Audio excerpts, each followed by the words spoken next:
चलो भाई last question क्या दे रहे थे?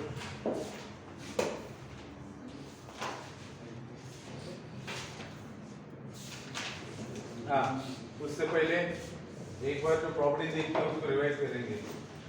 रिवाइज करेंगे मतलब मैं पूछेगा तुम लोग बताएगा, है ना? चलिए सबसे पहले ए मैट्रिक्स है, स्क्वायर मैट्रिक्स, उसको उसके एडजॉइंट से मल्टीप्लाई करना है या फिर adjoint of A into A, competitiveness hold होता है इस सिचुएशन में। कोई भी मैट्रिक्स को उसके एडजॉइंट से मल्टीप्लाई किया जाए तो आंसर में क्या आता है? Determinant of A into I N, where I N is identity matrix of order n और n क्या लेना है? जो भी दिए गए मैट्रिक्स का ऑर्डर होगा वो। पहली महत्वपूर्ण प्रॉपर्टी। दूसरी प्रॉपर्टी हम लोगों ने देखी थी कि भैया एडजॉइंट ऑफ ए, किसी मैट्रिक्स से एडजॉइंट का एडजॉइंट ऑफ ए क्या आता है? Adjoint of determinant of A raise to power n minus 2 into A. फिर एडजॉइंट ऑफ ए का डिटरमिनेंट क्या आता है? एडजॉइंट ऑफ ए का डिटरमिनेंट आता है determinant of A raise to power n minus 1 whole square. फिर फोर्थ प्रॉपर्टी है बेटा determinant of only adjoint of A, जिसमें आता है determinant of A raise to the power n minus 1 only. फिर अगर कोई मैट्रिक्स दिया आपको तो उसके इनवर्स का डिटरमिनेंट क्या कहा मैंने? उसके इनवर्स का determinant is nothing but 1 upon determinant of A. फिर हमने देखा कि adjoint of AB is nothing but adjoint B into adjoint of A। फिर हमने देखा अगर दो मैट्रिक्स का मल्टीप्लिकेशन है तो उसका inverse is nothing but second का इनवर्स into फर्स्ट का इनवर्स। ठीक है, तो इतनी प्रॉपर्टीज हमने देखी थी। आगे बढ़ा जाए। देखो ये रोज जैसे डॉक्टर दवाई लिख के देते ना, सुबह खाने के बाद, दोपहर में खाने के बाद, शाम को खाने से पहले, बाद में वगैरह, ऐसा फार्मूला जो है वो आप दवाई की तरह लेते रहिए दिन में 2 बार, है ना? सुबह आधा पौन घंटा और रात को आधा पौन घंटा। सारे सब्जेक्ट्स के फार्मूला इंपॉर्टेंट नोट जो भी होते हैं ये दवाइयों की तरह 2-3 टाइम लेना चाहिए दिन में। तो ये कब तक लेना होता है? जब तक बीमारी दुरुस्त नहीं होती। याद रखना, हमें बीमारी से लड़ना है, बीमार को नहीं, है ना? तो बीमारी क्या है? हमारी बीमारी ये भैया कि हमें फॉर्मूले याद नहीं रहते, कॉन्सेप्ट याद नहीं रहते। और इस बीमारी को दुरुस्त कैसे किया जा सकता है? सही समय पर दवाइयों का इस्तेमाल करके, सही दवाई और सही समय। तो रोजाना अगर आप रिवीजन वाला दवाई लेते हो तो ये याद न रहने वाली बीमारी जो है आपकी वो दुरुस्त हो जाएगी। और एक बार बीमारी खत्म होगी मतलब सारी चीजें अच्छे से याद होगी कि कभी भी पूछो नींद में से उठ के, वो दिमाग में घुल गई। जैसे रोज की चीजें करने में दिक्कत आती है क्या स्ट्रगल करते हो रोज सुबह उठने के बाद, अरे अब उठ गया, अब गजनी जैसा अब क्या करना है? हाँ, ऐसा होता है क्या? क्यों? क्योंकि आदत होगी ना, अभी होगी कि नहीं आदत? तो बस ऐसी आदत लगा लो। हाँ, चलो भाई साहब, रिवीजन जैसी है ना इम्पोर्टेंट चीज कोई नहीं है। अगर आप कोई एग्जाम दे रहे हो, मेरे तो सारी चीजें नहीं लगने लगती है अगर रिवाइज नहीं किया तो। क्या देख रहे हैं हम लोग? क्वेश्चन नंबर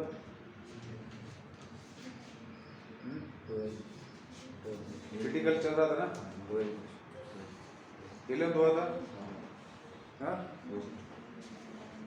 हाँ, चलो ठीक है। 12th तो क्या दिया है भाई? 12th के अंदर क्या दिया है कि अगर ए मैट्रिक्स दिया है आपको ए बी सी डी, और क्या फाइंड आउट करने के लिए बोला है? देन एडजॉइंट ऑफ ए। बताइए क्या होता है एडजॉइंट ऑफ ए? देखिए यहाँ पर एडजॉइंट ऑफ ए क्या है? Determinant of A raise to the power n minus 2 into A. तो determinant of A raise to the power n minus 2 into A. अब आप मुझे बताइए n मतलब क्या होता है? Order of the given matrix. दिए गए मैट्रिक्स ऑर्डर कितना है? 2 by 2 का मैट्रिक्स है तो 2 minus 2 क्या बन जाएगा 0। तो कि डिटरमिनेंट ऑफ एक नंबर है तो किसी भी नंबर का रेज़ टू द पावर 0 मतलब वैल्यू क्या होता है 1। तो ये फाइंड आउट करने की जरूरत है कि आपको 1 into क्या आ गया a, मतलब आंसर क्या रहेगा इसका a। तो आगे बढ़ते question number 13। If A is a square matrix such that अब A एक स्क्वायर मैट्रिक्स और किस तरीके से दिया है कि A मैट्रिक्स का उसके एडजॉइंट के साथ में अगर आप मल्टीप्लिकेशन लेंगे तो आपको मिलने वाला है 4 0 0 0 4 0 0 0 4। तो बेटा फाइंड आउट क्या है, इस क्वेश्चन को मार्क करके रखिए, इंपॉर्टेंट क्वेश्चन है। Adjoint of A divided by determinant of adjoint of A, ये आपको कैलकुलेट करना है। अब आप मुझे बताइए आपको दिया क्या है, A into adjoint of A दिया है और फाइंड आउट क्या करना है, ये दो वैल्यूज आपको फाइंड आउट करनी है। आपको भली भांति पता होना चाहिए कि determinant of adjoint of A का फॉर्मूला क्या होता है। क्या है डिटरमिनेंट ऑफ एडजॉइंट का फॉर्मूला, डिटरमिनेंट ऑफ A है raise to the power n-1 whole square, मतलब डिटरमिनेंट ऑफ A पता होना जरूरी कि नहीं। अब दूसरी चीज determinant of adjoint of A में क्या है, उसमें डिटरमिनेंट ऑफ A की पता होना जरूरी है। अब आप सीधे अब आपको क्या A का वैल्यू दिया है मुझे बताइए। इस क्वेश्चन में दो चीजें बहुत इंपॉर्टेंट है। पहली तो आपको इन दोनों प्रॉपर्टीज के बारे में पता होना चाहिए, ठीक है, पता है, लेकिन यहाँ पर आपको क्या चाहिए, पता है, फॉर्मूलाज पता है, लेकिन आपको चाहिए A, डिटरमिनेंट ऑफ A चाहिए ना, मतलब A मैट्रिक्स पता होना चाहिए तभी तो आप डिटरमिनेंट निकालेंगे उसका। अब दिक्कत ये है कि यहाँ पर उन्होंने A मैट्रिक्स नहीं दिया, A into adjoint of A दिया है, A into adjoint of A दिया है। तो देखो A into adjoint of A क्या होता है बेटा, A into adjoint of A क्या होता है, determinant of A into IN होता है कि नहीं। A into adjoint of A क्या होता है, determinant of A into IN, और ये किसकी बराबरी कर रहा है, ये इसकी बराबरी कर रहा है। अब अगर इस मैट्रिक्स में से मैंने 4 को कॉमन ले लिया तो ब्रैकेट में क्या बचेगा मेरे पास 1 0 0 0 1 0 0 0 1, मतलब ये क्या हो गया determinant of A into IN is equal to 4 into I3। तो ये दोनों बराबर है क्योंकि दोनों बीच में इक्वल साइन है, मतलब ये I3 है। सारी बात समझ में, ये भी आइडेंटिटी मैट्रिक्स है ना और ये भी आइडेंटिटी मैट्रिक्स है। अब ये राइट हैंड साइड का 3/3 का है तो लेफ्ट हैंड साइड का भी 3/3 का होना चाहिए। अच्छा आप मुझे बताइए, तो क्योंकि ये दोनों बराबर है तो कंपैरिजन से क्या पता चलेगा आपको, डिटरमिनेंट ऑफ A का वैल्यू क्या होना चाहिए। आई बात समझ में, डिटरमिनेंट ऑफ A का वैल्यू कहां से आएगा, यहां आपको A के डिटरमिनेंट का वैल्यू निकालने के लिए A मैट्रिक्स दिया हुआ नहीं है। ओ भाई बात समझ में आ रही है, A मैट्रिक्स दिया हुआ नहीं है तो आप क्या कर रहे हो, A into adjoint of A दिया है, उसका प्रॉपर्टी इस्तेमाल करके आप कंपैरिजन से डिटरमिनेंट ऑफ A निकाल रहे हो। अब आपको डिटरमिनेंट ऑफ A क्या मिल गया, डिटरमिनेंट ऑफ A मिल गया आपको 4। नाउ अब आप लोग जो फाइंड आउट करने के बोले हो फाइंड कर सकते हो। अब आपको फाइंड करना है determinant of adjoint of A। तो ऊपर वाले के लिए फॉर्मूला क्या होता है, determinant of adjoint of A divided by determinant of adjoint of A, ये आपको फाइंड आउट करना है। अब determinant of adjoint of A का क्या होता है formula, determinant of A raise to the power n-1 whole square divided by determinant of A raise to the power n-1। अब यहाँ पर दिए गए मैट्रिक्स का ऑर्डर क्या है, n मतलब क्या, दिए गए मैट्रिक्स का ऑर्डर क्या है 3 है, दिए गए मैट्रिक्स का ऑर्डर क्या है 3 है। कैसे पता चल रहा है, यहाँ पे देखिए ये क्या है, आइडेंटिटी मैट्रिक्स ऑफ ऑर्डर 3 है ना। तो ये क्या हो जाएगा बेटा 3 - 1 हियर यानी इज इक्वल्स टू 3। तो determinant of A raise to 3 - 1 कितना होगा 2 raise to the power 2 4 divided by determinant of A raise to the power 3 - 1 2। तो basically A determinant of A क्या है 4 raise to the power 4 divided by determinant of A क्या है 4 raise to the power 2। तो आपके पास बचेगा 4 raise to the power 2 that is 16।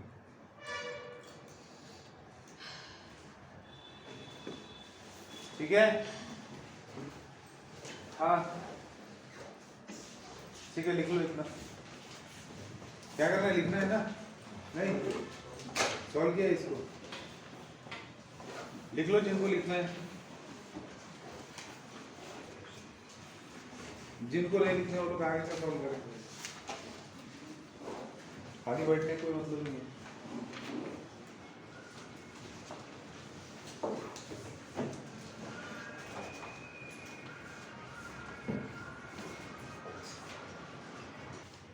हाँ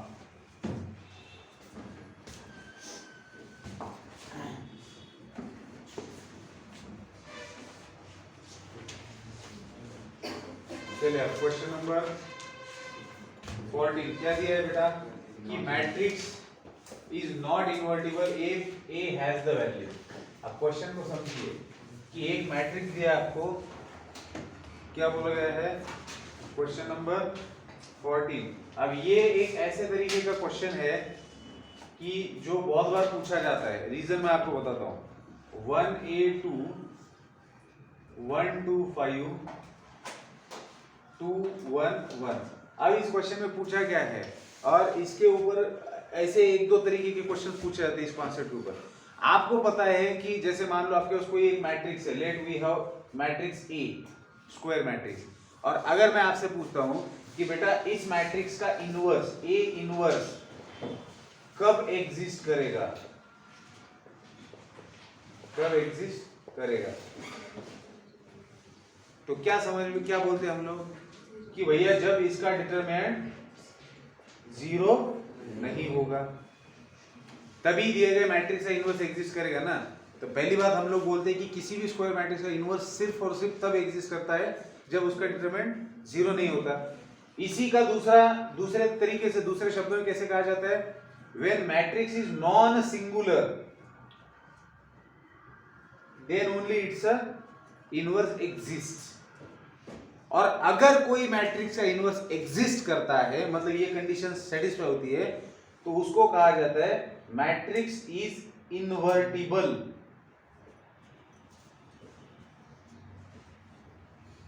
अब इस एक चीज को पकड़ के 2 से 3 तरीके के सवाल पूछे जाते हैं। जैसे कि अब ये सवाल है, इसमें क्या बोला गया है कि the matrix is not invertible. क्या बोला गया है कि this matrix is not invertible. अब ये मैट्रिक्स इनवर्टिबल नहीं है बोल रहे, इसका मतलब क्या हुआ, हम इस मैट्रिक्स को हम लोग ए नाम दे देते। अब ये मैट्रिक्स इनवर्टिबल नहीं है, क्या मतलब हुआ इसका, डिटरमिनेंट 0 आएगा। चलिए आगे क्या बोलते हैं, if A has the value, मतलब ये जो इसके अंदर ए दिया हुआ है, इस ए की जगह मैं क्या ले लूं जिसके वजह से ये मैट्रिक्स इनवर्टिबल नहीं होगा। अब मैट्रिक्स इनवर्टिबल नहीं होना है तो इसका डिटरमिनेंट 0 लाना पड़ेगा। तो इसका डिटरमिनेंट, अगर ये नॉट इनवर्टिबल चाहिए हमें, तो हम लोग क्या लेंगे, given matrix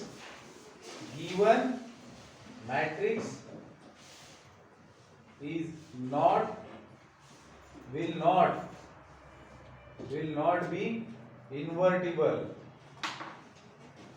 will not be invertible only if determinant of A is equal to 0। हमें चाहिए कि इनवर्टिबल ना हो तो हम डिटरमिनेंट ए 0 ले लेते हैं। तो डिटरमिनेंट ऑफ ए हमने क्या ले लिया, 1A2 125 एंड 2 1 1, इसको हमने क्या ले लिया बेटा, 0।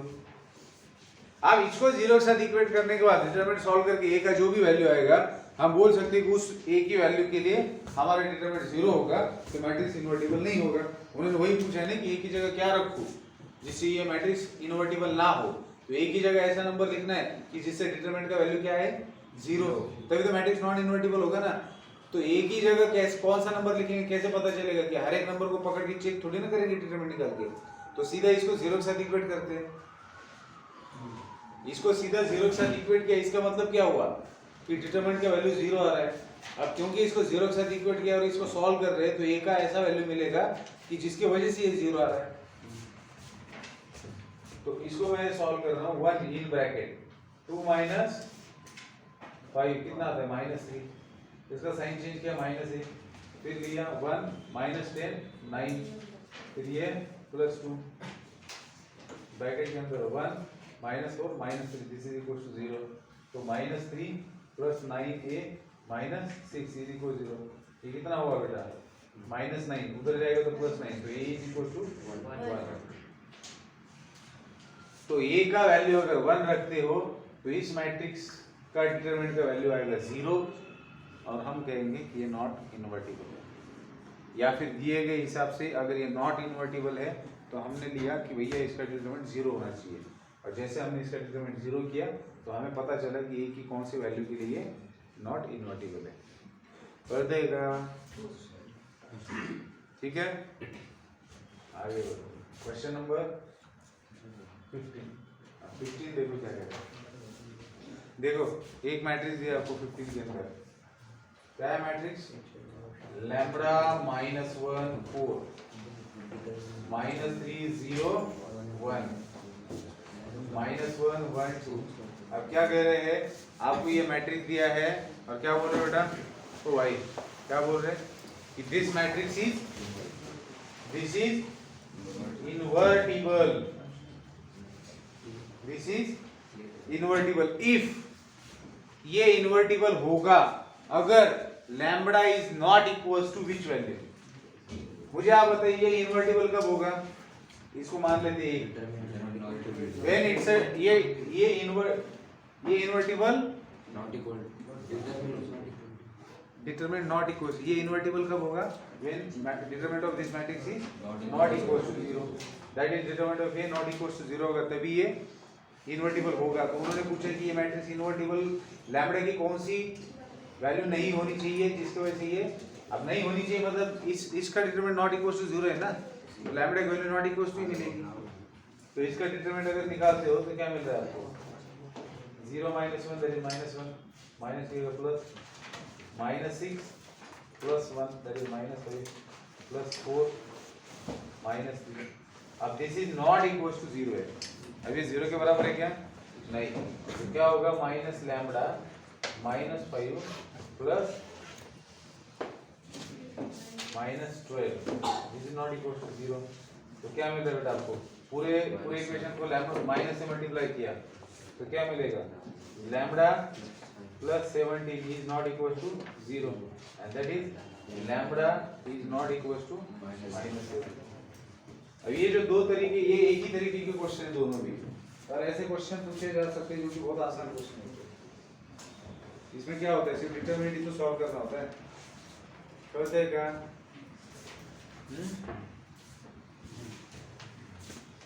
आगे बढ़ते हैं।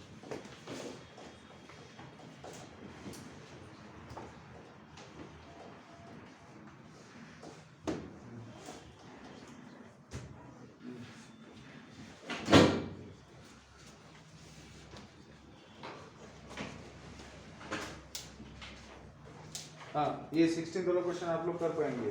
क्या पूछा है, सीधा सीधा इनवर्स ऑफ द मैट्रिक्स ये पूछा है, दिए गए मैट्रिक्स से इनवर्स पूछा है, कर पाएंगे।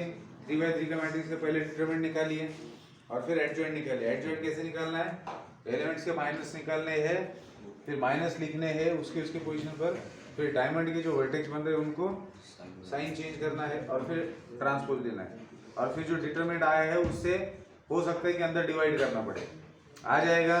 ठीक है, रेगुलर क्वेश्चन है 16 नंबर का, हाँ ठीक है ना।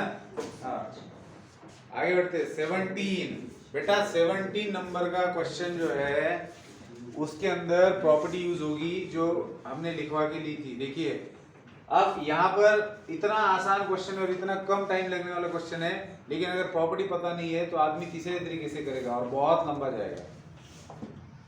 तो मंदार कशी झोपेली तुला एवढी 1 - 4 - 1 6 3 0 2 0 0, ये बेटा आपका दिया गया मैट्रिक्स है। और देखो क्या पूछ रहे हैं आपसे, देन पूछ रहे, देन क्या पूछ रहे, then 6 times of determinant of E inverse पूछ रहे, determinant of E inverse 6 times of determinant of E inverse. अब जो भोला आदमी होगा मेरी तरह, वो क्या सोचेगा कि भैया मैट्रिक्स तो दे रखा है, ए इनवर्स निकालेंगे, फिर उसका डिटरमिनेंट निकालेंगे और फिर उसको 6 से मल्टीप्लाई करेंगे। तो बेटा पिट जाएंगे फिर इस ऐसे तरीके से सॉल्व करेंगे, क्योंकि ये टाइम बहुत लेगा। इसकी जगह 3 क्वेश्चन सॉल्व हो सकते हैं उतने टाइम में। लेकिन गरीब आदमी का क्या होता है कि प्रॉपर्टी याद नहीं होती, तो क्या कर सकते हैं गरीब आदमी क्या कर सकता है कि भैया सीधा इनवर्स निकालो, उसका डिटरमिनेंट निकालो। तो ये गरीबी की आदत छोड़ दो, रिच बनो। रिचनेस आना चाहिए किसके साथ में? फॉर्मूलाज के साथ। जिसके पास ज्यादा फॉर्मूले दिमाग में, वो सबसे ज्यादा अमीर आदमी है। सही है ना? हाँ। और सोना तो सोना नहीं चाहिए क्लास के अंदर, चालू क्लास में झपकियां नहीं लेनी चाहिए। हाँ। तो भाई देखो अब, हाँ चलिए मुझे बताइए, किसी भी मैट्रिक्स के इनवर्स का डिटरमिनेंट का फॉर्मूला क्या था? Determinant of A inverse is nothing but 1 upon determinant of A. याद है क्या? तो खत्म, टाटा बाय बाय। क्या दिया है? 6 टाइम्स ऑफ ए, ये निकालना है, तो इसको दोनों तरफ 6 से मल्टीप्लाई कर दिया, that is 6 times of 1 upon determinant of A. हो गया, यही वैल्यू निकालनी है ना 6 टाइम्स ऑफ। तो डिटरमिनेंट ऑफ ए निकालते और खत्म कर देंगे बात को। तो डिटरमिनेंट ऑफ ए क्या आएगा बेटा? नाउ डिटरमिनेंट ऑफ ए क्या आएगा? 1 0 माइनस 0 0। फिर ये क्या हो जाएगा? प्लस ये भी 0 बन जाएगा, 0 माइनस 0 आणि हे -1 दशांश आणि 0 माइनस 6 ही व्हॅल्यू इथे ठेवली। Therefore 6 times of determinant of A inverse is equals to 6 into 1 by 6 and that is answer is 1.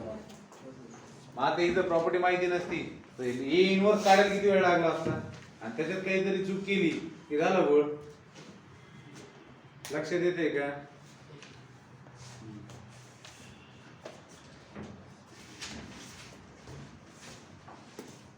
चला ते पुढं। हा म्हणजे लिहायचं नाहीच का? लिहायला झोप जाईल, जेल तर झालं ते पुढचं का?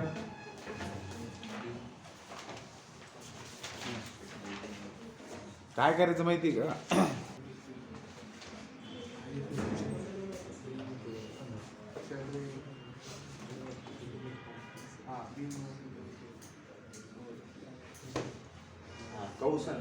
क्वेश्चन नंबर 18 ची लिखावट बघा। 18 चा पेहराव बघा कसा ड्रेस घातला 18 ना। If d is equals to 2 3 4 comma दिलेला बरं का, मला माहित नाही कॉमा करून दिलाय का, देता असेल का नसतं ते नाही माहिती मला।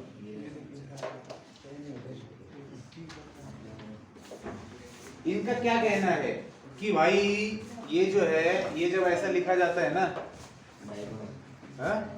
तो ये बेसिकली है, सॉरी इथं डायगोनल राहिलं ना, असं भी तो मैट्रिक्स असू शकतो DIAG।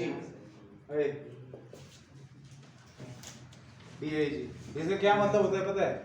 कि ये जो मैट्रिक्स है आपका D नामक, इस मैट्रिक्स के, ये जो मैट्रिक्स है ये डायगोनल मैट्रिक्स है, और जिसके लीडिंग डायगोनल के एलिमेंट्स ये है। क्या मतलब हो रहा है इसका? कि ये जो मैट्रिक्स दिया हुआ मैट्रिक्स है ये डायगोनल मैट्रिक्स है, और डायगोनल मैट्रिक्स में आपको पता होता है कि नॉन डायगोनल एलिमेंट्स क्या होते हैं? 0 होते हैं। दो तरीके के डायगोनल होते हैं ना, ये वाला डायगोनल जो होता है इसको लीडिंग डायगोनल बोलते हैं, और जो ये होता है, ये जो डायगोनल होता है ये सेकेंडरी होता है ना। अब आप मुझे बताइए कि ये फिर मैट्रिक्स कैसे दिखेगा? D इज इक्वल टू, क्योंकि ये डायगोनल मैट्रिक्स है और ये एलिमेंट्स कौन है? ये मेन डायगोनल के, लीडिंग डायगोनल के एलिमेंट्स है। तो डायगोनल मैट्रिक्स में बाकी बचे हुए एलिमेंट्स क्या होते हैं? 0। आई बात समझ में? मतलब क्या हुआ? लिखावट समझ में आई क्या? हाँ आई क्या लिखावट समझ में? बेसिकली आपका दिया गया मैट्रिक्स ऐसा होना चाहिए।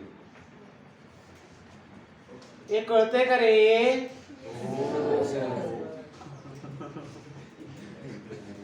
मग हा दिलेला मॅट्रिक्स कळतंय का? हे डायगोनलचे एलिमेंट्स दिलेले आहेत, लक्ष देते का? हाँ तो बेटा इसका आपको क्या निकालना है? इनवर्स। हमें पता है डायगोनल मैट्रिक्स का इनवर्स क्या होता है? डायगोनल एलिमेंट का रेसिप्रोकल होता है। तो क्या लिखेंगे? D inverse 1/2 0 0 0 1/3 0 0 0 1/4। तो इसमें क्या समझना था, बस लिखने का तरीका।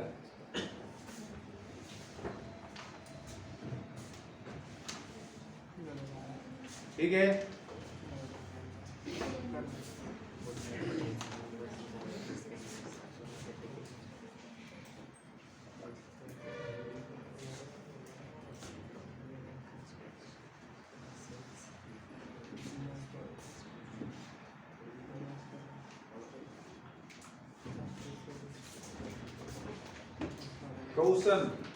Question number 19।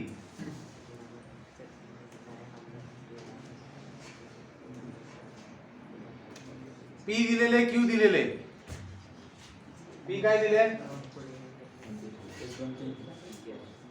1 2 3 3 1 0 0 0 क्यू काय दिलेले?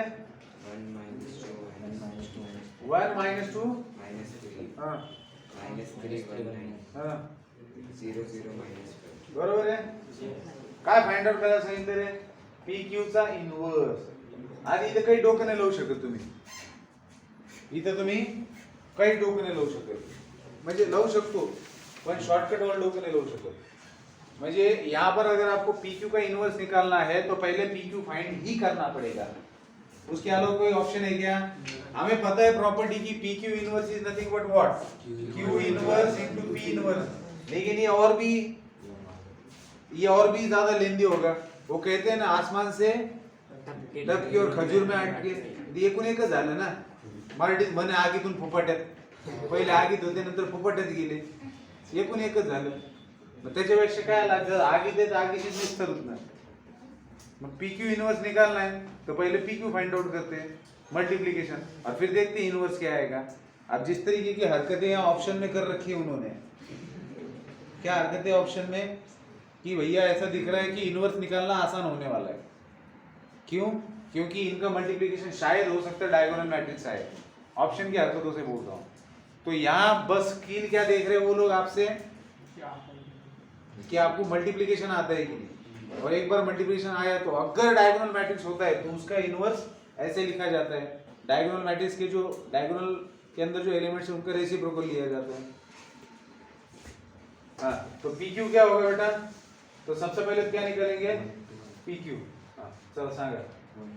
पहला एलिमेंट कसा निघतो? पहिला रो पहिला column, element by element multiplication और उनका एडिशन। 1 into 1 1, 2 plus 2 into लिखूंगा यहाँ पर लिखूंगा, हाँ, प्लस 0। आता पहला रो सेकंड कॉलम, एलिमेंट कौन सा निकाल रहे हैं हम लोग? फर्स्ट रो सेकंड कॉलम का एलिमेंट निकाल रहे हैं ना, A1 2। तो कैसे लिखेंगे? पहला रो सेकंड, तो 1 into -2 2 into 1। ओ भाई जागो बेटा जागो, नींद से जागो, जागो बेटा जागो, नींद से जागो। हाँ, पहला रो तीसरा कॉलम 1 into -3 2 into 9 3 into -5।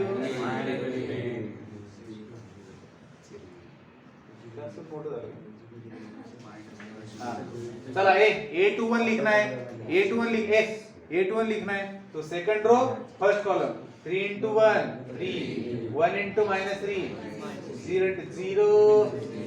हाँ, A22 एलिमेंट निकालना है तो second row second column 3 into -2 -6 1 into 1 0 into 0। हाँ, A23 निकालना है second row third column 3 into -3 1 into 9 0 into -5। हाँ, ए मंदार क्या है तुला? A31 third row first column 0 into 1 0 into -3 minus ले प्लस ले 0 है ना। हाँ हाँ, plus 1 into 0 0 plus 0 plus 0 3 times 0 0 0 0 only 0। हाँ, चला A32 third row second column 0 into -2 0 0 into 0 1 into 0। हाँ, 0 और 3 3 0 into 0 0 0। बस हाँ, यही यही करते रहो तुम। PQ 1 minus 6 minus 5 minus 2 plus 2 0 हाँ 0 minus 5 minus 5 0 0 0 minus 5 क्या करना है अभी? इस PQ का इनवर्स लिखना है। अब ये क्या है? डायगोनल मैट्रिक्स है, तो क्या होगा इनवर्स? -1/5 0 0 0 -1/5 0 0 0 -1/5। अब ऑप्शन क्या है, उसके हिसाब से इसको मैनेज कर लो। ऑप्शन में क्या दिया हुआ है? I3 दिया हुआ है। I3 दिया है तो -1/5 को कॉमन लिया तो ब्रैकेट में क्या बचा? 1 0 0 0 0 1। तो ये क्या हो गया आपका? I3, तो -1/5 into I3, ऑप्शन डी। ठीक है,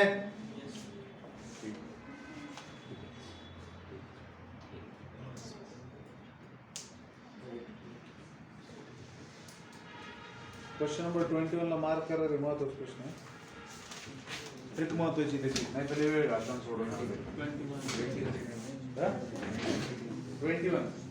21 ला मार्क करा, त्याची ट्रिक महत्वाची, तुम्ही सॉल्व करू शकता, कोई वेळ जास्त नहीं लागला क्वेश्चन सॉल्व करताना। ठीक है, आ बेटा लिख लो, लिखना है क्या? हाँ अच्छा लिखो।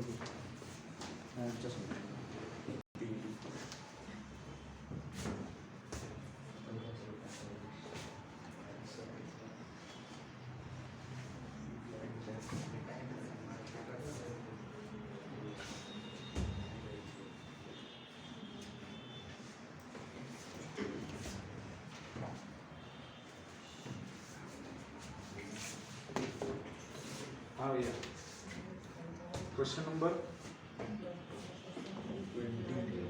21 वो मार्क करने के लिए बोला था, और 20 कर सकते हो ना? 20 में क्या करना है? The inverse of matrix A बोला गया है, और ऑप्शन जो है ऑप्शन के हिसाब से देखना है आंसर। पहले तो इनवर्स निकालिए, हाँ आ जाएगा ना निकालने को। क्वेश्चन नंबर 21 में देखना जरा क्या दिया है आपको। क्वेश्चन नंबर 21 में बोला है कि 1 2 1 2 1 0 -1 0 1। देख लो भैया, the element of second row and third column in the inverse of this. अब क्वेश्चन क्या पूछा है? The element of second row and third column, थोड़ा लिख लेता हूं मैं इसको। The element of second row and third column in the inverse of this matrix. इस मैट्रिक्स के इनवर्स में जो second row and third column का एलिमेंट है वो क्या है? Second row and third column का मतलब क्या होता है बेटा? Second row third column. लक्ष्य डालो तुम लिखिए उससे, क्या पूछ रहे हैं? सेकंड रो थर्ड कॉलम में कौन सा एलिमेंट है, लेकिन किसके? दिए गए मैट्रिक्स के इनवर्स में। अब आपको पता है कि इनवर्स कैसे निकाला जाता है। पहले तो हम लोग क्या करते हैं, माइनर्स के मतलब एलिमेंट्स के माइनस निकालते हैं, फिर उनके कोफैक्टर लिखते हैं और फिर ट्रांसपोज लेते हैं। अब ट्रांसपोज की वजह से होता क्या है बेटा? चलिए आप मुझे बताइए, अगर मैं एलिमेंट लिखता हूं A11 A12 A13 A21 A22 A23 और A31 A32 A33। अब इसका मैं ट्रांसपोज लिखना चाहूंगा, ये A है और AT मतलब ट्रांसपोज ऑफ गिवन मैट्रिक्स। तो क्या होगा बेटा? पहले रो को बना दिया पहला कॉलम, दूसरे रो को बना दिया दूसरा कॉलम, और तीसरे रो को बना दिया तीसरा। ये सारे एलिमेंट्स हैं, ऐसा मत समझना कि मैंने यहाँ के एलिमेंट्स को 3,2 बोल दिया है। समझ आ रही बात? तो पहले रो को पहला कॉलम, दूसरे को दूसरा कॉलम, तीसरे को तीसरा कॉलम बना दिया। अब आप मुझे बताइए कि आपको क्या बोला गया है, मतलब जब आप इस मैट्रिक्स का इनवर्स लिखेंगे तो हर एक मैट्रिक्स, हर एक एलिमेंट का माइनर उसकी जगह पे आएगा, फिर उसके कोफैक्टर लिखे जाएंगे और वो जो कोफैक्टर्स लिखे हैं उनका ट्रांसपोज लेंगे तो ये होगा। अब ये इनवर्स में ऐसी पोजीशन रहने वाली इन्हीं नंबर्स की। तो यहाँ का आपको बताइए मुझे, जो इनवर्स में A23 है, जो इनवर्स में A23 है वो ओरिजिनल में कहाँ पर है? A23 कहाँ पर है? यहाँ पर है ना, मतलब यहाँ का एलिमेंट इनवर्स में कहाँ जा रहा है। अब इसका अगर ओरिजिनल पोजीशन देखेंगे तो ये A32 है original position, third row second column. मतलब इनवर्स में आपको जो भी पूछा गया है उसके इसका सीक्वेंस बदल देना है और उस एलिमेंट्स के माइनस एंड कोफैक्टर्स निकालने हैं। ओ माय गॉड, काहीच कळत नाही कोणाला। लक्षात घ्या, आता एक लक्षात घ्या, क्वेश्चन काय विचारलाय, क्वेश्चन पूछा है, क्वेश्चन समजून घ्या रे, समजून घ्या, इकडे बघा रे, हां इकडे बघा काय विचारलं तुम्हाला, the element of second row and third column in the inverse of this matrix. ह्या मॅट्रिक्सच्या इनवर्स मध्ये सेकंड रो आणि थर्ड कॉलम मधला एलिमेंट काय असणार आहे, कशासाठी विचारताय, इनवर्स मधलं विचारताय। मग मला फक्त तुम्हाला हे सांगायचंय की त्याच्यासाठी पूर्ण मॅट्रिक्सचा इनवर्स काढत बसणार का? अगर उन्होंने हमसे पूछा है कि हमारे इनवर्स के मैट्रिक्स में दिए गए मैट्रिक्स का इनवर्स निकालने के बाद में सेकंड रो और थर्ड कॉलम वाली पोजीशन पे कौन सा एलिमेंट है, तो बस करना क्या है, इनवर्स वाले मैट्रिक्स में सेकंड रो थर्ड कॉलम का पोजीशन पूछा है ना, तो आपको दिए गए मैट्रिक्स में इसका उल्टा कर दो, क्या A32, तो A32 पोजीशन पर जो भी एलिमेंट है उसका माइनर एंड कोफैक्टर निकालना है दिए गए, क्योंकि उन्होंने पूछा किसके अंदर है, दिए गए मैट्रिक्स के इनवर्स में पूछा है। तो क्या सबको निकालते बैठेंगे क्या हम? हमें क्या करना है, सिर्फ जो दिया गया मैट्रिक्स है उसमें का वो एलिमेंट ढूंढना है कि आफ्टर इनवर्स वो इस पोजीशन पे आ जाए। तो दिए गए मैट्रिक्स का कौन सा एलिमेंट है, A32 एलिमेंट है, 32 मतलब कौन सा, थर्ड रो सेकंड कॉलम का। आ रही बात समझ में? जो इनवर्स में कहां पहुंचेगा, जो इनवर्स में कहां पहुंचेगा, आ रही बात समझ में? ठीक है, तो इसका दिए गए जो भी आपको दिया है सेकंड रो थर्ड कॉलम, तो इसको उल्टा कर दो और उस एलिमेंट के माइनर एंड कोफैक्टर निकालो। ठीक है, अब मजेदार बात यह है कि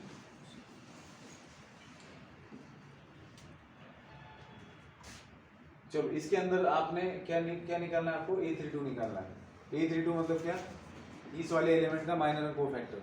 तो पता है इस वाले एलिमेंट का माइनर एंड कोफैक्टर क्या होगा, माइनर क्या होगा, सबसे पहले तो 0 -2 होगा।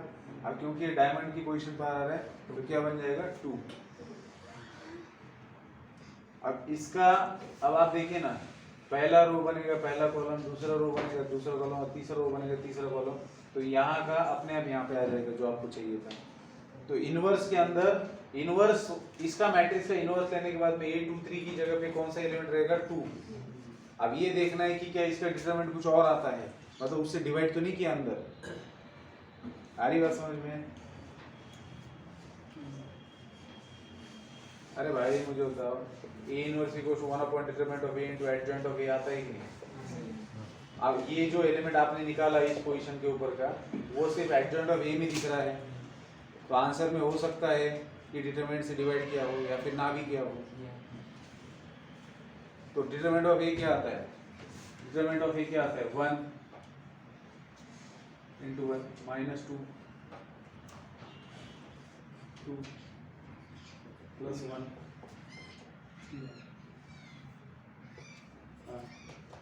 1 minus 4 minus 2 आ रहा है। मतलब आपके इसके अंदर के एलिमेंट जो भी है उसको डिटरमिनेंट से डिवाइड किया गया है। तो -2 से अगर अंदर डिवाइड करते हैं तो इस वाले एलिमेंट को भी डिवाइड किया जाएगा। तो आंसर क्या होना चाहिए, -1 होना चाहिए। बाबो कोणाला काही नाही कळलं रे ओ अरे भयंकर हालत आहे रे भैया नहीं समझा नहीं समझा नहीं समझा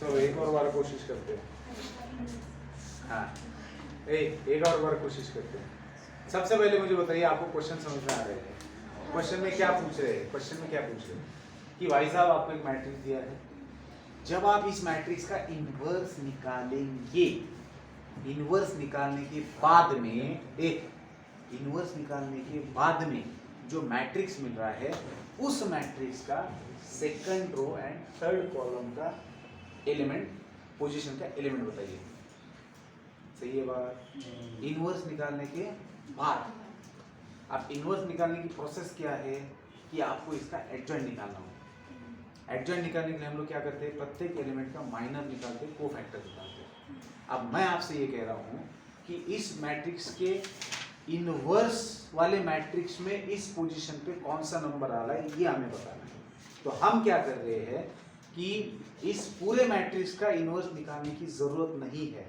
ये देख रहे हैं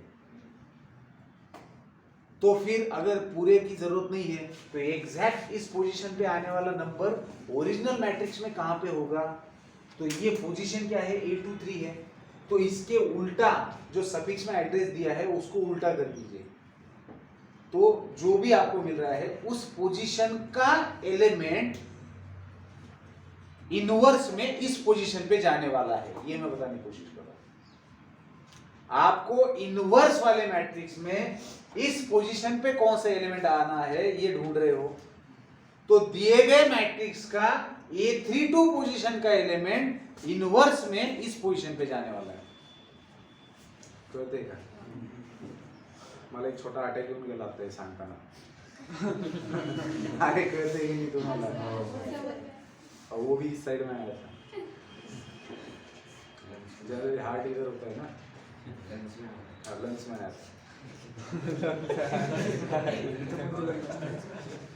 अरे बाबा किडनी में अटैक आ सकता है फिर हेराफेरी में देखा है कि नहीं अक्षय कुमार की किडनी में अटैक आता है किडनी की बीमारी बहुत बुरी रे बाबा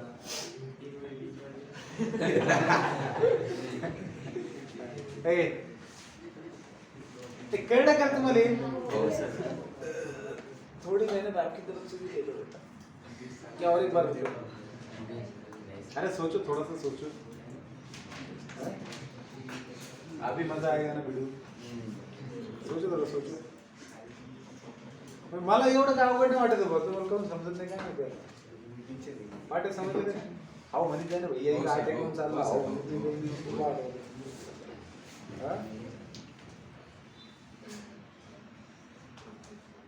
मग मी काय केलं या पोझिशन वर जो एलिमेंट आहे 3-2 वरती हा एलिमेंट आहे हा इनवर्स काढल्याच्या नंतर याचा कोफॅक्टर कुठे जाणार आहे ह्याच्या जागेवर जाणार आहे मग आपण फक्त एवढ्याच एलिमेंटचा काय काढला रे मायनर आणि कोफॅक्टर काढला मग या एलिमेंटचा मायनर काय येणार तर 0 -2 म्हणजे -2 येणार पण हा डायमंडचा व्हर्टेक्स आहे ना 1 2 3 4 च्या कोफॅक्टरचे एलिमेंट चेंज होतात साइन चेंज होता ये -2 आया था तो इसका कोफैक्टर क्या बन गया 2 आप जब एडजॉइंट ले रहे हो तो पहला रो पहला कॉलम दूसरा रो तो ये वहां पे जा रहा है तो ये 2 क्या होगा आपका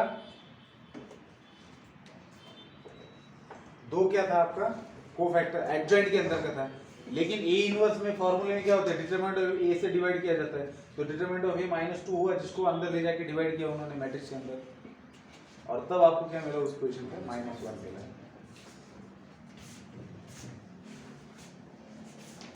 कळतंय का हो सर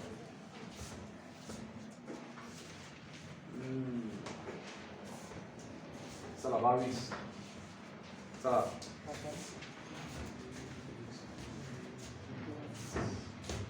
ए तुमचा पेपर कधी सांगितलं मी तुम्हाला 17 का 18 मॅथ्स 18 सरने बरोबर टाकलं कसं काय तुमच्या अजून बरोबर टाकलं अजून 2-3 दिवस पाहिजे सांगतो काय म्हणते ते वेळ पाहिजे का वेळ पाहिजे अजून बरोबर टाकलं म्हणत होते का तुम्ही म्हणे तुम्ही 1 वर्ष दे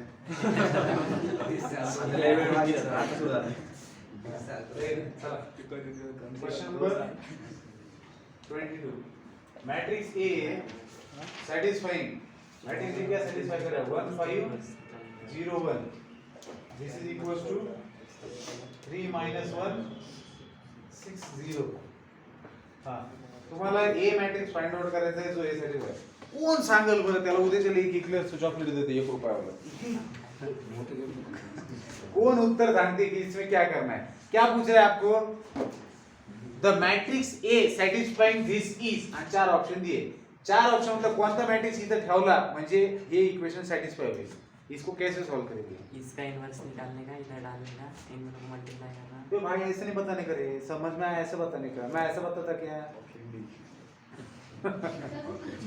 सही सही बोलो बताओ क्या बोलना है और जो ए के बाजू में मैट्रिक्स है ना ए का जो मैजिक हाँ, मैट्रिक्स उसका इन्वर्स निकालने का है उसका इन्वर्स निकालने का इधर जाने का है फिर उन दोनों का मल्टीप्लिकेशन करना है आएगा। इसका इन्वर्स चलो इसको 2 मिनट के लिए बी मानते हैं हाँ हाँ तो ए इक्वल्स टू बी इनवर्स ये सी चलो इसको सी मानते हैं हाँ तो आपके पास हो गया A B equals to C तो आपको निकालना A A equals to B inverse C A equals to B inverse C। सी अभी मजा आएगा ना वीडियो गलत हो गया ये क्यों कौन बताएगा कि क्या गलत हुआ है उसको 2 इक्लेयर्स मिलेंगे 1 रुपए है पूछा क्या था? आपका कैंसिल लिख ले आपको आप आपको सवाल ही नहीं दे हाँ ए इसमें गलत क्या हुआ कौन बताएगा फाटक फाटक नीट बोल सी पहले बी के जगह बी उधर बी क्यों बोल रहे हो वहाँ बी है क्या बी इनवर्स इधर हाँ समझ आए समझ में आ रहा है समझ समझ रहे हो रहे हो ना अरे भाई मैट्रिक्स के मल्टीप्लिकेशन में आप लेफ्ट से मल्टीप्लाई करते हो और राइट से मल्टीप्लाई करते हो इससे बहुत फर्क पड़ता है अब बात को समझिए ये क्या हो रहा है आपको पूछा गया है कि ये अननोन मैट्रिक्स है तो कौन से मैट्रिक्स है यहाँ पर इसको मल्टीप्लाई किया जाए जिससे नतीजे में ये निकले तो अब आपने क्या किया मान लेते ये तो ए है इसको थोड़ी देर के लिए बी मान लो और इसको थोड़ी देर के लिए सी मान लो तो बी और सी नोन है आपके पास तो आपने इक्वेशन लिख दिया a into B is equal to C अब आपको a का वैल्यू निकालना है तो b को यहाँ से हटाना पड़ेगा और ये क्या नंबर्स है क्या ये एक मल्टीप्लाई है तीसरा डिवाइड हुई ऐसा कुछ कर सकते हैं क्या नहीं तो b को अगर मुझे हटाना है तो मुझे b का इनवर्स से मल्टीप्लाई करूंगा तो ये आइडेंटिटी मैट्रिक्स मिलेगा ना तो मैंने क्या किया b के इनवर्स से मल्टीप्लाई करना है लेकिन कहां से करूंगा इस वाले को राइट से कर रहा हूं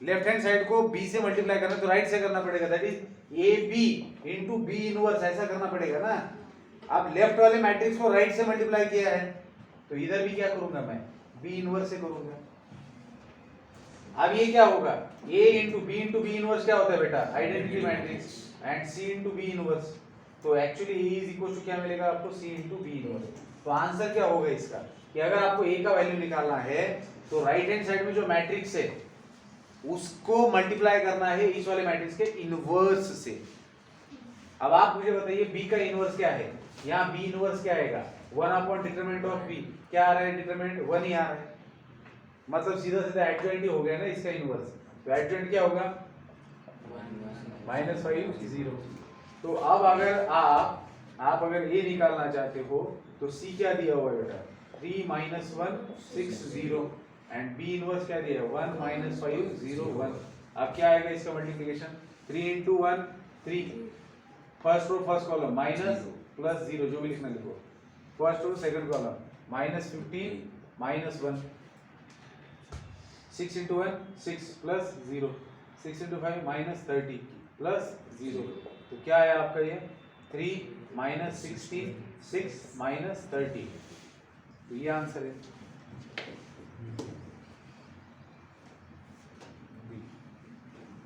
हाँ तो किस किस के कितने चॉकलेट बने क्या हुआ तेरे 2 क्या था आपका ना गलत था बेटा बेटा गलत था ऐसे नहीं चीटिंग नहीं अगली बार ट्राई करो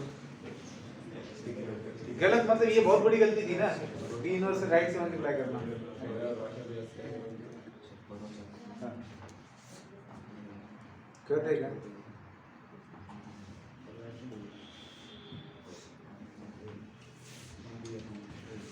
हाँ हाँ, अब अगला भी क्वेश्चन इसी की तरह का है, थोड़ा सा और इसमें बड़ा करेंगे। ये हटा हो गया, कोई लिख रहा है क्या, कोई कुछ लिखने वाला है क्या इधर पे है ना? चलो लिखो फास्ट। ये तरीका समझ लो, ये जो मल्टीप्लिकेशन वाला तरीका है ना, इसी से आंसर आएंगे और ऐसे क्वेश्चन पूछे जाते हैं। हाँ बेटा कल मिलते हैं।